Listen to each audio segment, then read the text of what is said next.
50 വയസ്സുള്ള 55 വയസ്സുള്ള ഒരു മനുഷ്യനുണ്ട്. അയാളുടെ പേരാണ് ജബ്ബാർ ഖാൻ. അദ്ദേഹത്തിൻ്റെ പേര് തഹീറ. രണ്ടുപേരും ഇന്ന് ഭോപ്പാലിൽ ജയിലിനകത്താണ്. ഇപ്പം കേരളത്തിൻ്റെ മുൻ DGP സെൻകുമാർ പറഞ്ഞ് എന്തുകൊണ്ടാണ് ഈ ക്രിസ്ത്യൻസ് മുസ്ലിങ്ങളുടെ അടുത്ത് പോകാത്തത്, അതിനും കൂടെ ഒരു തെളിവാണ് ഞാനിത് പറയുന്നത്. ജബ്ബാർ ഖാൻ അയാളുടെ വീട്ടിൽ നടക്കുന്ന ഒരു ഹൗസ് ചർച്ചുണ്ട്. അതിനകത്ത് 16-17 പേരേ ഉള്ളൂ.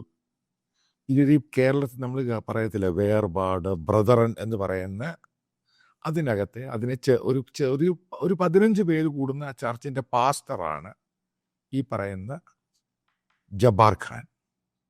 അദ്ദേഹത്തിൻ്റെ മക്കളൊക്കെ പഠിക്കുകയാണ്. അപ്പോൾ അതിന് പുറത്തുള്ള കുറച്ച് ബജറാങ് ദളുകാർ വന്നിട്ട് ഈ കഴിഞ്ഞതിൻ്റെ അങ്ങേ ആഴ്ച സൺഡേയിൽ അവർ വർഷിപ്പ് നടത്തിക്കൊണ്ടിരുന്ന സമയത്ത് അവിടെ പ്രശ്നമുണ്ടാക്കി, ബഹളമുണ്ടാക്കി. അവരോട് ചോദിക്കാൻ അതിനെപ്പറ്റിയുള്ള ചെറിയ ക്ലിപ്പിങ്ങൊക്കെ നിങ്ങൾ കണ്ടു കാണും. അയാൾ പറയുന്നുണ്ട് അയാളുടെ പേര് ജബ്ബാർ ഖാൻ. മറ്റുള്ളവരും സ്ത്രീകളും ഒക്കെ വന്നു. അവരെ പിന്നെ അതിൻ്റെ അകത്തുനിന്ന് ഈ വന്ന ബജറാങ് ദളുകാരെ പുറത്താക്കി. അത് നിങ്ങൾ കണ്ടു കാണും ആ വീഡിയോ. അതിനുശേഷം ഇവരെ പിടിച്ച് ജയിലിലാക്കി. പിന്നെ ഇവർക്ക് ബെയിൽ കിട്ടി. പിന്നീട് വേറെ കള്ളക്കേസ് ചുമത്തി വീണ്ടും അവരെ ജയിലിലിട്ടു. അതിനുശേഷം ഈ ഒരു വീഡിയോ നിങ്ങൾ കാണും.